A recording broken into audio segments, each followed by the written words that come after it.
Atlantic महासागर का वो भाग है जिसे दानवी त्रिकोण, शैतानी त्रिभुज, मौत के त्रिकोण, डेविल्स ट्रायंगल भी कहा जाता है, क्योंकि वर्ष 1854 से इस क्षेत्र में कुछ ऐसी दुर्घटनाएं घटित होती रही हैं। यह एक रहस्यमयी झलक क्षेत्र जो उत्तरी अटलांटिक महासागर में स्थित है, जिसकी गुत्थी आज तक कोई नहीं सुलझा सका है। यहां अब तक सैकड़ों, हजारों की संख्या में विमान, पानी के जहाज तथा व्यक्ति गए और संदिग्ध रूप से लापता हो गए, और लाख कोशिशों के बाद भी उनका पता नहीं लगाया जा सका है। ऐसा कभी कभार नहीं, बल्कि कई बार हो चुका है। यही वह कारण है कि आज भी इसके आसपास से गुजरने वाले जहाजों और वायुयानों के चालक, दल के सदस्य व यात्री सिहर उठते हैं।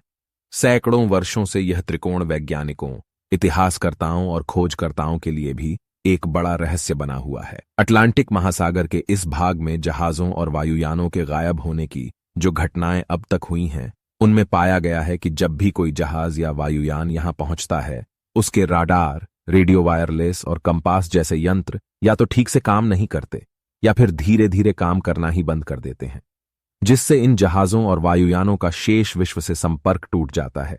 उनके अपने दिशा सूचक यंत्र भी खराब हो जाते हैं।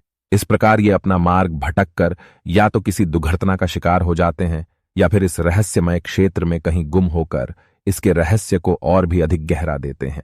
कुछ वैज्ञानिकों का मानना है कि इस क्षेत्र में भौतिक के कुछ नियम बदल जाते हैं, जिस कारण ऐसी दुर्घटनाएं होती हैं। कुछ लोग इसे किसी परालौकिक ताकत की करामात मानते हैं, तो कुछ को यह सामान्य घटनाक्रम लग रहा है। यह विषय कितना रोचक है, इसका अंदाजा इसी से लगाया जा सकता है कि इस पर कई किताबें और लेख लिखे जाने के साथ ही फिल्में भी बन चुकी हैं।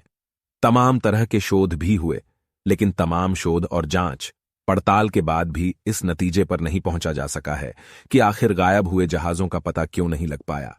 उन्हें आसमान निगल गया या समुद्र लील गया। दुर्घटना की स्थिति में भी मलबा तो मिलता, लेकिन जहाजों और विमानों का मलबा तक नहीं मिला।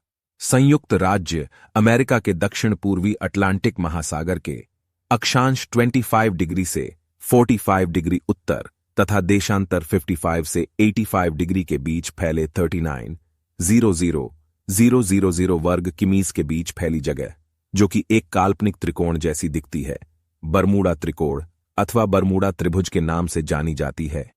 ये कुछ रसायन शास्त्रियों का मत है कि उस क्षेत्र में मीथेन हाइड्रेट नामक रसायन इन दुर्घटनाओं का कारण है।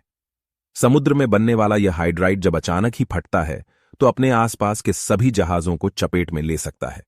यदि इसका क्षेत्रफल काफी बड़ा हो तो यह बड़े से बड़े जहाज को डुबो भी सकता है। ऑस्ट्रेलिया में किए गए शोध से पता चला है कि इस समुद्री क्षेत्र के बड़े हिस्से में मीथेन हाइड्राइड की बहुलता है। इससे उठने वाले बुलबुले भी किसी जहाज के अचानक डूबने का कारण बन सकते हैं। वैज्ञानिकों के अनुसार ये बुलबुले पानी के घनत्व में कमी लाकर जहाज को डुबो देने की क्षमता रखते हैं। इस सिलसिले में अमेरिकी भौगोलिक सर्वेक्षण विभाग USGS ने एक श्वेत पत्र भी जारी किया था। यह बात और है कि USGS की वेबसाइट पर यह रहस्योद्घाटन किया गया है कि बीते 15,000 सालों में समुद्री जल में से गैस के बुलबुले निकलने के प्रमाण नहीं मिले हैं।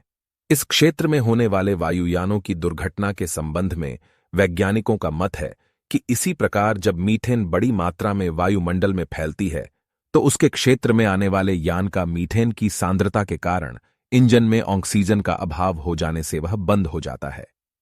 ऐसी दशा में विमान पर चालक का नियंत्रण समाप्त हो जाता है और वह समुद्र के पेट में समा जाता है। अमेरिकी भौगोलिक सर्वेक्षण के अनुसार बरमूडा की समुद्र तलहटी में मीथेन का अकूत भंडार भरा हुआ है। यही वजह है कि वहां पर जब तब इस तरह की दुर्घटनाएं नम होती रहती है।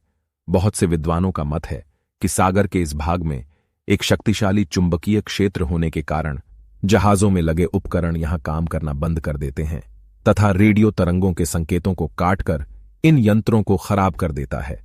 इससे जहाज रास्ता भटक जाते हैं और दुर्घटना का शिकार हो जाते हैं, यानी यहां भौतिक के कुछ नियम बदल जाते हैं।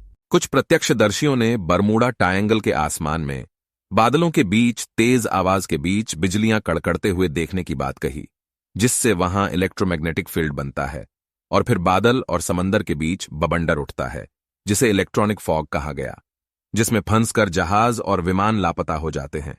लेकिन बरमूडा में इलेक्ट्रॉनिक फॉग किस तरह बनता है, इसके बारे में जानकारी नहीं है। इसका रहस्य तब और भी अधिक गहरा हो जाता है जब कुछ लोग इन दुर्घटनाओं को परग्रही शक्तियों और उड़न तश्तरियों से जोड़कर देखते हैं। इस त्रिकोण के पास सबसे ज्यादा यूएफओ दिखने की बात सामने आई है। लोगों का कहना है कि इन उड़न तश्तरियों में सवार दूसरे ग्रह के प्राणी ही इन दुर्घटनाओं के जिम्मेदार हैं, क्योंकि वे नहीं चाहते कि उनके इस क्षेत्र में कोई पृथ्वीवासी आवागमन करके उनके रहस्य को जान जाए या उनके कार्य में बाधा डाले। और इसलिए हो सकता है कि बरमूडा त्रिकोण दूसरे ग्रह के प्राणियों का रिसर्च स्टेशन हो।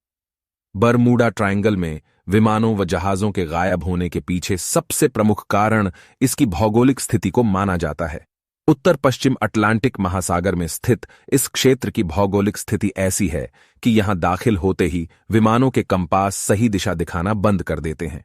वैज्ञानिकों का मानना है कि इस क्षेत्र में भौतिकी के नियम लागू नहीं होते, जिसके कारण हादसे होते हैं। इसके साथ ही चांद की स्थिति को भी इसके लिए जिम्मेदार माना जाता है। अटलांटिक महासागर के इस क्षेत्र में शक्तिशाली तूफान आते रहते हैं।